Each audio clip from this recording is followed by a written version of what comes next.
Si Ronde Hollis Jefferson, ay dumating pabalik ng Maynila Miyerkules ng gabi, para sa TNT Basketball Clinics na nakatakdang maganap mula Hunyo hanggang Hulyo.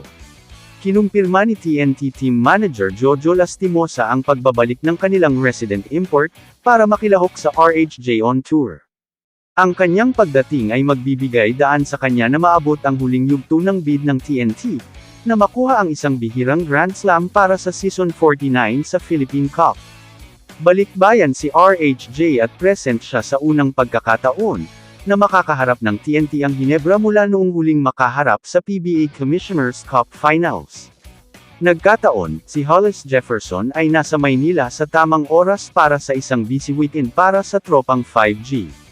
Kung saan maglalaro sila ng Blackwater sa Biyernes sa Ninoy Aquino Stadium, bago maghaharap laban sa Barangay Ginebra sa Linggo, sa parehong lugar, sa isang rematch ng dalawang nakaraang finals clashes ngayong season. Pinangunahan ng 3-time Best Import winner ang TNT sa mga titulo sa Governor's Cup at Commissioner's Cup, para ilagay ang flagship franchise ng MVP Group, na isang kampyonato lamang ang layo sa ika-6 na Grand Slam, sa kasaysayan ng PBA.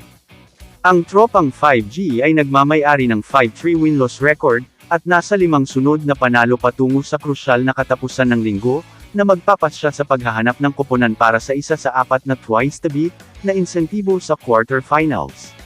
Nagbabalik ang alamat gayunpaman, makakaasa ang mga tagahanga na babalik sa aksyon si RHJ kasama ang TNT, sa susunod na season. Kung saan layo niyang ipagtanggol ang kanyang mga titulo sa Governor's Cup at Commissioner's Cup. Ang kanyang pagbabalik ay walang alinlangan na lubos na aasahan, habang tinitingnan niyang higit pang pagtibayin ang kanyang legacy, bilang isa sa pinakamahusay sa laro. Kamusta mga idol? Sports Zone PH, para sa sports news and update. Kung bago ka pa lamang dito sa channel ko, pindutin mo na ang subscribe button at notification bell, para lagi kang update sa mga sports news.